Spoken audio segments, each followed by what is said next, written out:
Here you are. Look at that. Wow, we did this and we're in different time zones. My gosh, how is it out there? It's cold. It's cold. It's not like Midwest cold or anything, but Yeah, it's a it's running different kind of hot. cold in the West, isn't it?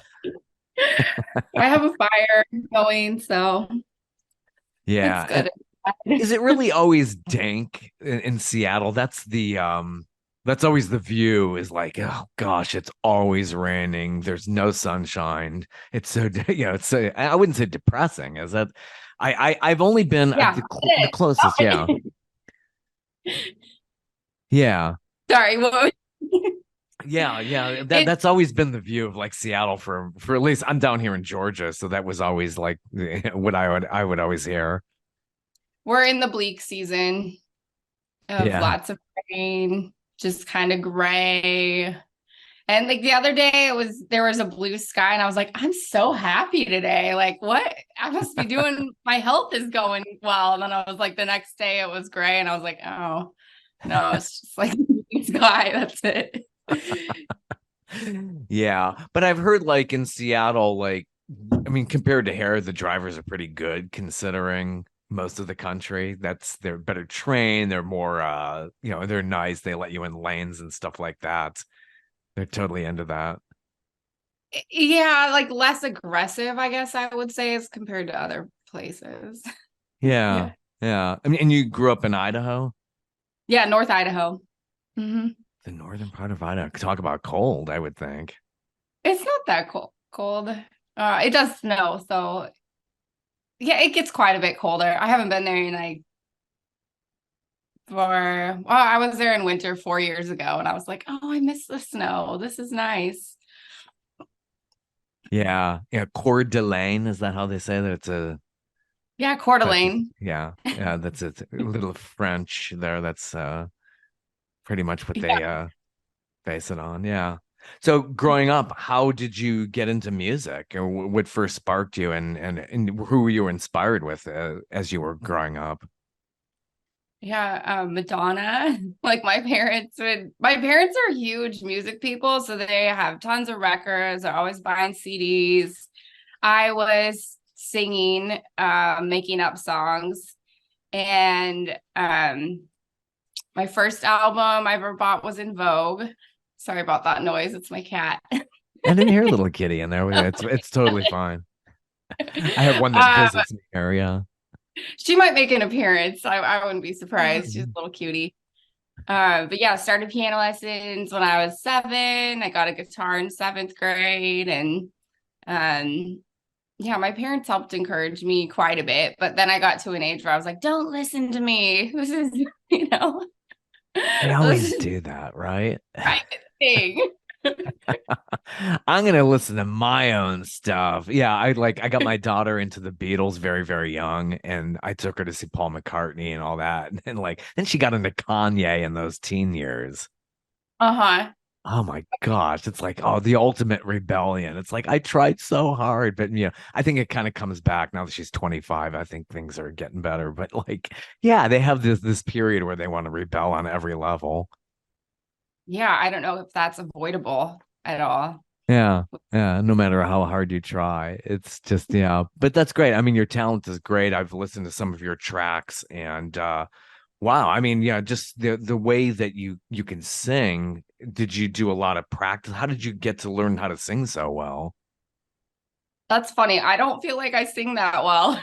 Yeah. But the thing is though, most people don't like the sound of their own voice, even speaking. They don't like hearing it back. I mean, I think that's a human trait of ours. So I think that's totally normal. But no, from my perspective, you're hitting the notes beautifully and it's really good stuff. Thank you. I started taking actual voice lessons like 4 years ago or so, and kind of learned everything I'm doing wrong, and that's been like kind of got a little insecure, and now I'm starting to get more confidence back. So what were they telling you were doing wrong? Like just your breathing techniques and how you were doing things?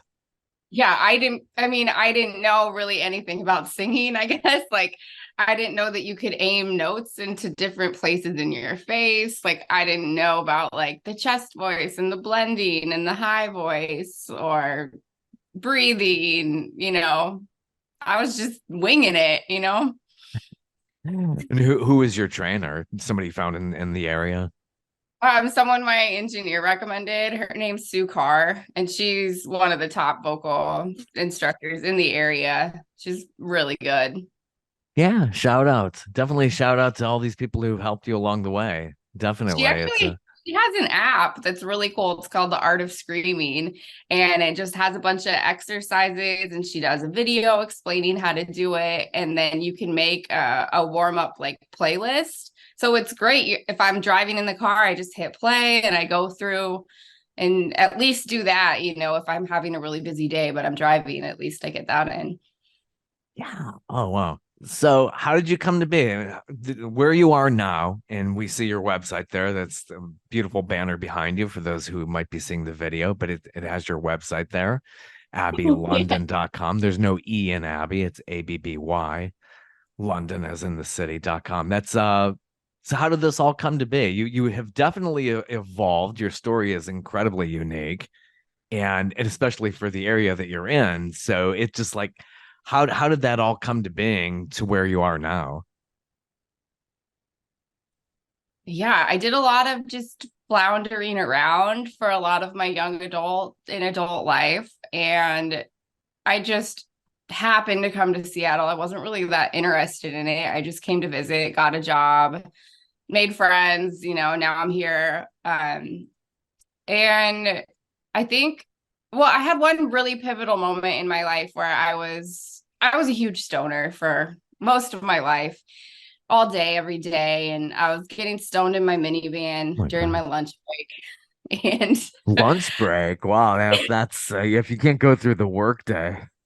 And wow, yeah, addiction's tough. I've talked to a lot of musicians and people who have been through that, and they have their own stories about having to deal with that. And what does it take to really like get that? Is it an epiphany or is it just this slowly like, hey, you step outside yourself and you say, wow, I need to really get this together.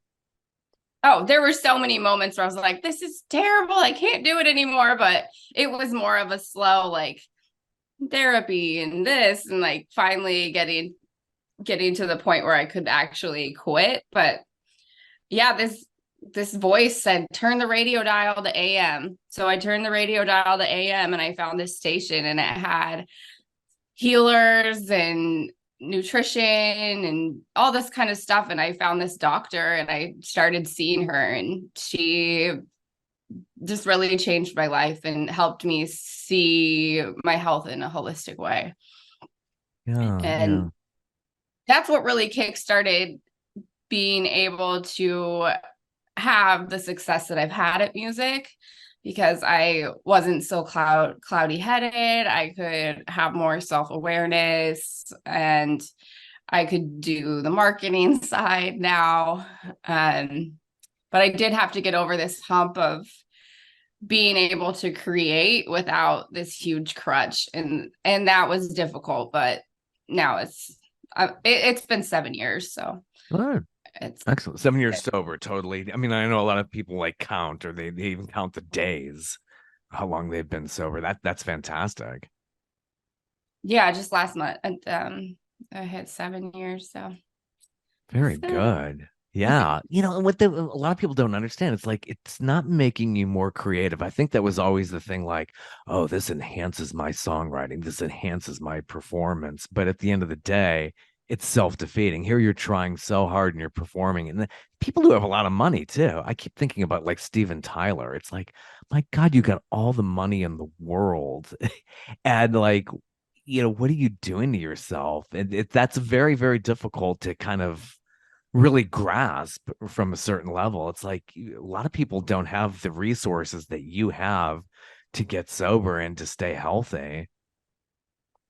yeah, I think it's harder for different people. Like, I have some kind of this liver thing where it's that all of those substances are going to hit me harder. I'm just thinking of like the Rolling Stones, right? I'm like, Yeah. they seem fine though. Like they're Yeah. alive and they're dancing around. So Yeah. For the better part, probably close to almost 40 years, they pretty much cleaned up. Even Keith Richards he kicked smoking. But like those guys have been, pretty clean for a long time and they went the other way. I mean, Mick Jagger is such an inspiration to me, at least, just being a runner and stuff like that. That's the way to do it. That guy's, 80 years old and just looks fantastic. So that's a testament. It's like drugs aren't good, you got to get healthy, and you could do it. You could still be creative and great, and the Stones just put out a great new album. I mean, it does. It's definitely good to be clean and sober. okay, I didn't know that they were, so thank you for telling me that. Oh, yeah, I know. Well, they had that image, back in the 70s was hard Right. partying, but they were into coke and pot and all that. But the stuff is so much, as you probably know. I mean, we all know it's much stronger. They're putting fentanyl in things. It's not like it was back in the 60s and 70s. Yeah, it's dangerous. I mean, the things that I did as a younger kid are killing kids today, and they're not trying to die, it's not right. Yeah, it's so much more difficult. But you've definitely been good and on a good path for a long time, and that also affected your views on the topics of the day. So that's an interesting mix that you're in Seattle in a what I would think is a pretty blue state overall. Obviously, the rural areas are a little bit more red. So how is that being in Seattle and having the viewpoints that you have? Kind of rough. Yeah, I'm outside of the city now, but there was this Yeah. spot I was living in. There was an RV like selling drugs. There were all these like tweakers all over. It was by a school bus stop. I don't want to get too graphic, but it was Yeah. it was not a good situation. It was by a water retention pond. There's litter. And I was complaining about it on my Facebook page. I was like, this is horrible for the kids. And like all these Seattle musician friends were like, "You're terrible, the homeless, like they can't help it." And I was just like, who are these people? Like, why don't they care about the kids? Like, it was just bizarre to me. And that was really like a huge, like, who am I associating with here? Like, this isn't a good, just the response was really, it stressed me out, right?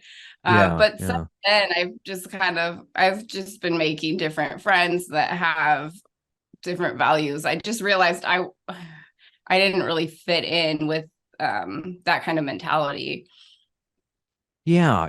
That and certain events and things like that, they change your perspective on things. And I think you wrote a song about a Seattle radio host who died kind of young. I think he kind of changed through the years. I've heard about him, and his name is it's Dory Monson. Is Yeah, that how you say his name? Raymond. Um, Yeah, yeah, and he had changed through the years. It takes something like that. I saw a lot of perspective change after 9/11.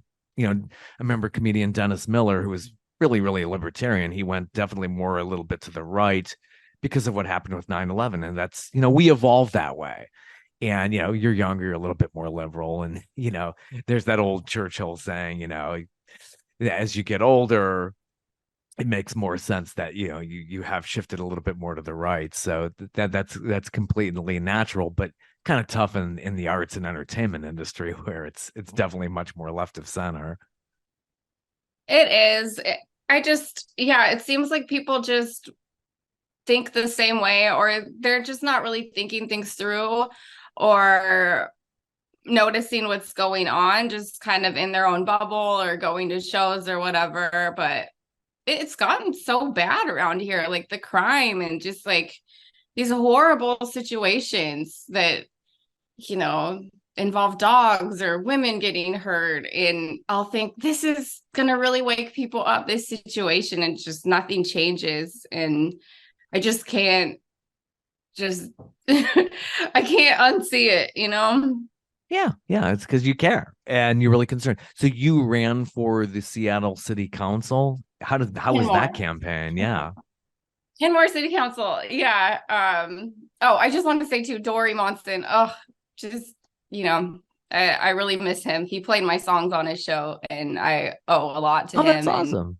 a lot Yeah. of the people that I are in my life right now are because of him, and he had a huge audience and impact on me.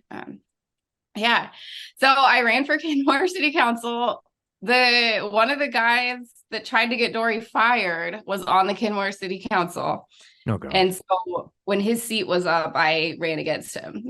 And um, it was super fun. Like just walking around, knocking on doors, meeting the neighbors. I did a campaign music video to the tune of the Beach Boys, Wouldn't It Be Nice? Oh, how Uh, creative. yeah, I was like, let's keep getting more nice and safe forever. And That's just a sweet. cute little video. And Yeah. yeah, I put it on YouTube, and then I ran ads to like the whole zip code. And so I'd go to people's doors, and like they'd be like, I saw you on YouTube. And it was so fun. Um, but I didn't win. It was a mostly good experience, but the like like the progressive um voters guide like just said really mean things about me, and it was that part was kind of rough. Just like lied, you know. Yeah. Nasty business. I mean, arts and entertainment is, but politics, wow, it really takes the cake. It's just, I've seen it and I've been helping to cover it for over 35 years now. And I thought it was nasty back then, but wow, and how had it has evolved to something that I never even imagined. What an amazing circus it all is. But you wanted to make a difference, and that's you have to come back to like, I really want to get involved. I really want to get into the issues because I'm sick of the problems here. And so you got to say hats off to people who really want to do make a difference and make a positive change. For sure. Yeah, it's like I would recommend everyone runs for office, and also don't do it because it sucks. You know, And then once you get there, everybody's trying to dethrone you no matter what level you're at. So true. It really is. So that has led you to becoming what they call an anti-pop performer. Is that pretty much your style is kind of this cross between Lorde, who I've seen live and is amazing, and Nelly Furtado. That's I think that's an awesome description. yeah. Yeah, just pop because it's not like normal pop, but it has a pop feel. So it's anti-pop is what they call it. But you could say alternative pop as well, I think.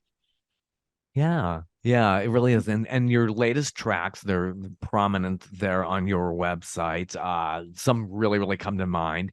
Off the Grid is I think how a lot of us might feel over time just with all this electronic BS in our lives. It's like sometimes you just like just get away. It's just the madness is just in it's insanity out there. Yeah. Yeah, it's just like my fantasy song about, what would a different way of life be like? And Yeah. and then I advertised it online, so Without censorship because it's amazing how people try to shut each other down on all sides of the spectrum. yeah. It's gotten pretty wild these last few years with the social media fact checkers and all of that. It's Yeah, and it's scary. a lot of it are, they're just bots, in a lot of ways. Like if you use certain keywords on any of these socials, it's like you'll get warnings or booted off or whatever. It's like, I don't know if there's really, I mean, now AI is getting involved in everything, and it's just like it's not thinking at all. It just sees a word, and so you have to do things to try to get around that. It's just so frustrating. Yeah, that's why I try to keep my social media, this front facing, do what they like, it's their platform. And then the people who get on my email, into my email community, then they can get the more in-depth, honest, perspectives. Right, right. And it's a smart thing to do too. Just keep it private and like, if I really want to really go off the charts here, let me just do it in email form rather than somebody trying to censor me. So you have had some good videos done with this. I've seen some of these too. You did one for this one called Hysteria, which is produced by Freedom Reels. And now, are you ahead of that? Who's doing these videos for you? It was a couple of friends that I hired to do that project, and I don't know what they're up to these days. So, but yeah, we sat down and wrote out the script and planned it all, and it was so fun. It was a ton of work, but really fun. I wanted that video to have this really cool storyline, and I think it turned out really well. Yeah, and people in this video, they walk around with the funky glasses. You kind of had that choreographed, really nice. It looked like you had a bunch of friends in that. Yeah, it was all volunteers. Moment. Yeah. Yeah. They got a shirt. I made everyone a shirt. Got to give them some. And you're really into merch. Speaking of that, if you go to your website there, that's smart. Merch is really where that's at. So I mean, people really wanted to like get a piece of that. It's a feel good thing, and it's just a really good, brilliant idea. I hope that's going well for you. Yeah, I'm re-putting because I just switched websites, and so I have all of this upcycled merch that I got. I went to thrift stores, and then I took those items into a get embroidered and screen printed at a local shop. And so one by one, I'm putting those into Shopify, but they're really cool because everything's just a one of a kind item of those. So it's nice that I have that. And then I just got some new stickers, so I'm going to be adding those in as well. Yeah, it's brilliant. It really is. I just love the fact when I go to see any performer who's really trying to climb the scale there, and it's like merch is so much where it's at. If you go to their shows, they've got their CDs there, and it's a fantastic idea. Another great track is Anxiety, and then you did a very good video to that as well. How did the Anxiety come about? Whew. I started that song many years ago and it went through a lot of changes. I'd say I probably spent like 10 grand on that song when it's all Wow. said and done. Like just like it used to be like ding, ding, and then I like, no, I don't like this, and put in electric drums and add some minor notes. Um yeah, just thinking about taking personal responsibility for our choices and how they contribute to our health problems is really what that song is about. It's a character piece. Yeah, you're saying And in that maybe I have depression. It's like, boy, what an industry that is to fight depression. You look, I every time I'm looking on TV, it's like it's always some ad for. There's a new one out too about all these drugs that you could take on top of each other. It's just wow. You can't even keep up anymore. It's become a real industry. yeah, I saw something in the paper that it was like half of Americans spend half their lives on prescriptions, or it might have been 80% of Americans. Like it's really interesting. So that's why I put that out. Just, let's start Yeah. questioning what the real cause is instead of piling on all these pills. Which I did used to take some anxiety pills years ago, but a lot of it was because I was smoking weed and it was giving me panic attacks. Yeah, or yin yang, it's like, oh my God, I gotta calm down here. Then the weed's causing that. And it's like, oh my gosh, I can't deal. Um, yeah, so just like getting more emotionally stable has been helpful with that, with Yeah. anxiety. Yeah, you've had very many phases in your career. For a time you were at the Mac store, and so you must be, must have caught up on a lot of tech. So that's a good base for everything that's going on now. So, but it seemed like you were keeping the music alive as you were doing that. Yeah, it's basically like I went to computer college because I learned so much about, yeah, just how to use a Mac and iMovie and um GarageBand and even some like just recording stuff. That was a great job for me. It was super fun. I did the help desk there, so I learned how to troubleshoot, and I played open mics and made friends, and yeah, was still writing music the whole time. But um, it's like I got paid to learn at that job, really. Yeah, and you recorded piano songs about relationships. Yeah, mostly about relationships. I went into this studio in Seattle, and I played and sang at the same time. So it's a very free form album. And I do have that available for people that get onto my email community. They get an opportunity to buy it because it's not quite, up to par of what I'm doing now. So like people have to get my new stuff and then they can get my old stuff. Yeah, that they absolutely, you can keep marketing. It's the gift that keeps on giving because you already got a back catalog now. And then there's an album called Fill You Up. Now you did that before piano songs. Yeah, I started writing that as part of a senior project in high school. I think I did 4 or 5 songs. And then after high school, I wrote some more and put those on it. And yeah, a lot about writing, like just loving music and relationships and traveling. Yeah, I love those albums. Yeah, There's I'd be totally proud. such a rawness at those ages, you just it's like there's this beautiful lack of self-awareness that I'll never have again. Yeah, it happens as we age. That's different ideas. You're more comfortable in your own skin as you're getting older.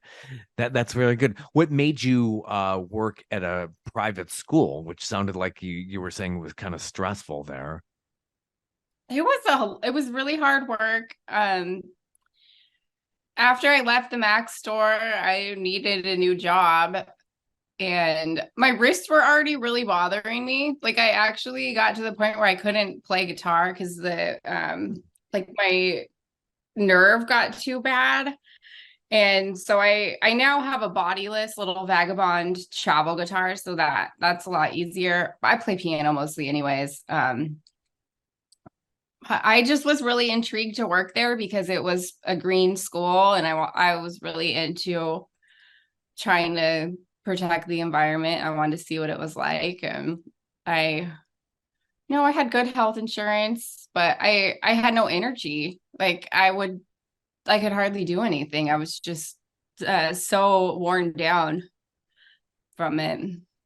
Yeah, I know. It's like if you have a job, it's paying well, you got the benefits and everything, but then again, yeah, happiness kind of has to play into that too. Otherwise, it means nothing. So, yeah, I mean, of course, it sounds like you learned quite a bit from that, and that's where you've basically found a doctor to kind of help you through that and to figure out what you wanted to do from then on and kick your addiction. And then where did you study business and marketing? Yeah, after I was able to leave this school and go on unemployment because it was for health reasons. And then they have a deal here where if you go to school, you don't have to apply for jobs and you can keep your unemployment. So I ended up going to the North Seattle College and taking business classes, which was great. Yeah. And speaking of Mick Jagger, he I think he has a business degree or something like that from the London School of Economics. Again, these guys, it all comes into that. The merch, the way you promote yourself. It's more than just you being creative and getting out there and playing the piano and guitar and performing and recording. It's definitely getting the word out. So it sounds like you're on an amazing path going forward like that. Yeah, it's been good. I've actually, sometimes I get so into the marketing that I'm like, I need to practice. So Right. I'm finally like in a good flow where I'm like, let's practice for an hour and then you can do that marketing stuff. Cause you feel like I gotta do this, and it's like, well, you gotta remember how your songs go too.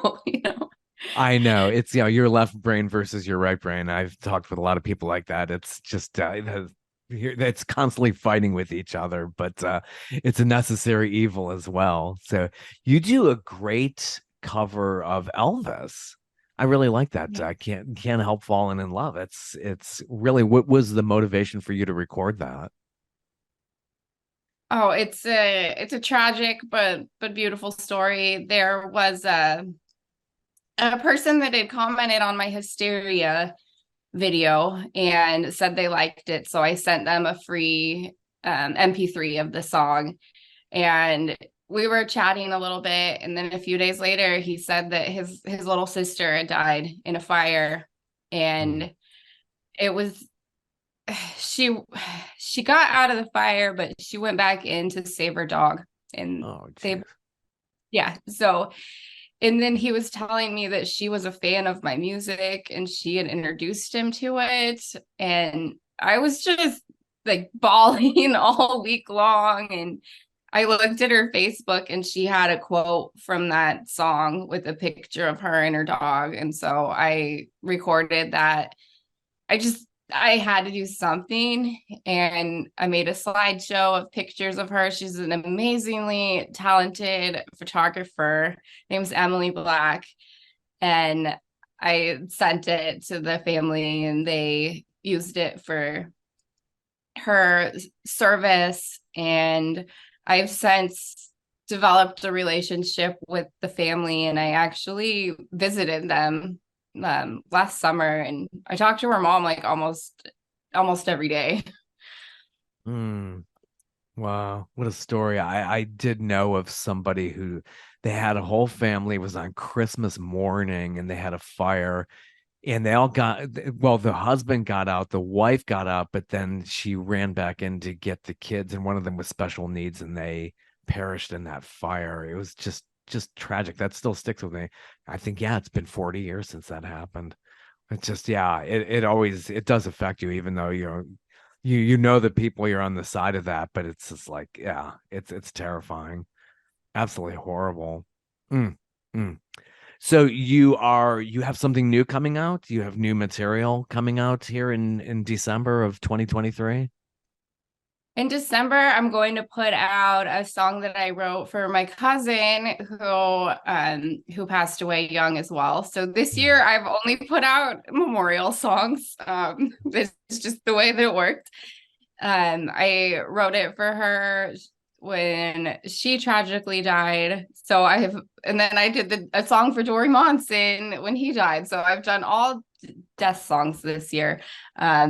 I have a lot more in the works, but yeah, the song for my cousin, it's called I Want to Go, and it's a simple piano vocal track that I made using like a poem that her brother wrote and different things my other family members said about her. Because when she was a kid, her mom said she always wanted to go everywhere. You know, it'd be like they'd be going to the dump and she'd go, I want to go. So I made that the title, and we were really close. And yeah, I miss her a lot. Yeah, and that's, it's another way of therapy, so that definitely helps. I'm for sure. So you did a two-act play. Where did you stage that? That was about 2 years ago. Yeah, it was in 2021. I did it at my friend's house. They have a pretty big house in Bellevue. And it took us 8 hours to set up for that. The chairs, the lighting, projector, sound equipment. We had wireless lapel mics. I had three actors. Two of them were musicians. It was scripted. That was like the best day of my life. It was so much fun. Oh, that's great. That really is. Nice. You got a lot of feathers in your cap. That's very very good. You come a long way since you were a kid and you learned to play these instruments. Did you have any like classical training growing up, learning how to play piano and guitar? Yes, my piano teacher, Dorothy Kramer. Honey, I had a dream. I saw her last night. That's so funny. Um, yeah, I took from 7 to 15, and she was a pianist at my church. And so I got to play in church, and I did handbell choir. I did orchestra. I played viola, and I think I did some choir. Um, yeah, so that my classical training, I did some classical guitar as well in middle school and high school, but mostly classical piano. Oh, that's awesome.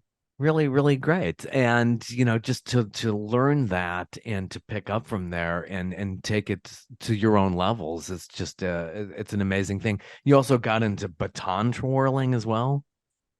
Yeah, I started that when I was 4 and I did it off and on. I took lessons into high school. They actually, did you know there's baton competitions? I'm not Like, surprised. My daughter was in the cheer competitions. I'm like, this is a thing. I mean, like you're just doing, yeah, but baton, yeah. Does ESPN or one of them carry those championships? I I've think seen so. corgi racing on ESPN, Yeah, so anything is, yeah. probably. Baton twirl. It reminds me, my sister was into that as a kid, and the end of the baton, that rubber thing, that it was like it was not on one end, and it landed between my friend's eyes. And he was gushing blood. She just threw it up. It landed between his eyes, and he's had scars there ever since. This was like 50 years ago. She still feels bad to this day. I'll never forget that. It must have been broken or Yeah, something. yeah. It's like, wow, it just to throw it up and then just to like land in a place like that. Like, what are those chances? Thank God it didn't hit his eye, but God, crazy. But yeah, that's the thing, like, little girls got into that, into baton twirling, and it's just it's a cute little thing. But yeah, it's a thing, isn't it? It's just they have the championships and everything. I like to bring it out at shows and twirl it Yeah. sometimes. You know. Wow, that's funny. So, do you have any future plans to try to run again for another type of office, or you just pretty much want to stay on the sidelines and create and combine politics and music in your own way? Yeah, the latter. It's a Yeah. ton of work, and I I'm just, I'm my schedule's totally packed with the marketing, the practicing, and I also teach music, so I'm just trying to, exercise. Yeah, And you're a total entrepreneur then. That's yeah. yeah. Awesome. Yeah, yeah, that cute song 50 Ways to Boot the City Council. That's another nice take off there, as you had discovered that Paul Simon song. Yeah, there was a group that I was working with doing volunteer work for Seattle for the election, and someone of that group actually brought me that, and she had an initial lyrics draft of it, and people loved that. Like they loved the original song, I guess, and um, that parody got me on the news. It got me Yeah. like 5 or 6 radio interviews. It really, really launched me in this area. Yeah, things like that do. They definitely get the attention, and to get anything in mainstream media is a great accomplishment and gets the word out. And you've tackled some other stuff like Goodbye Tetris Blitz. That's another one. Tetris was huge when I was a kid. Yeah. So how did you do? I mean, you've obviously gotten into that. Yeah, well, there was this cell phone game, and it was like all of these different little additions to the regular Tetris. So it was like 2-minute games. Just stop me if this is too in depth. Like, Tetris kids, that's a but they obviously have made it for the modern day. That was a big video game when I was growing up. So yeah, that it yeah, definitely must have made its way to mobile phones. but they only had the contract for a certain amount of time, and then the game went away. So Ah, here I had spent all of this time, getting power-ups and coins and all of this stuff, and then it was like this game is no longer going to be available. And it oh, was that's just, wild. Yeah, write what you know. That's what you should always do. So that's what makes things successful. Another song that stood out to me is Miss Him Most. Really good playing and singing on that too. I really enjoyed that. oh, thank you. Yeah, that was for my cat Kronos.